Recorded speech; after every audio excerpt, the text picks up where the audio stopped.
Complete മുഞ്ഞ് തിന്നിട്ട് നമ്മളെ ഈ കീടത്തിൽ നിന്ന് നമ്മളെ രക്ഷിക്കും.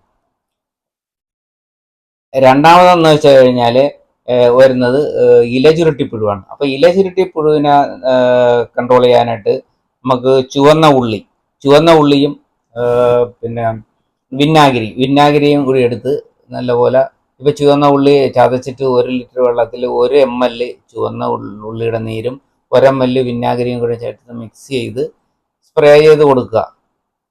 വൈകുന്നേര സമയങ്ങളിൽ സ്പ്രേ ചെയ്യുന്നതാണ് ഏറ്റവും നല്ലത്. അങ്ങനെ സ്പ്രേ ചെയ്ത് കൊടുത്തു കഴിഞ്ഞാൽ ഈ ഇലചുരുട്ടിപ്പുഴുവിനെ നമുക്കൊരു പരിധിവരെ നമുക്ക് കൺട്രോൾ ചെയ്യാൻ സാധിക്കും.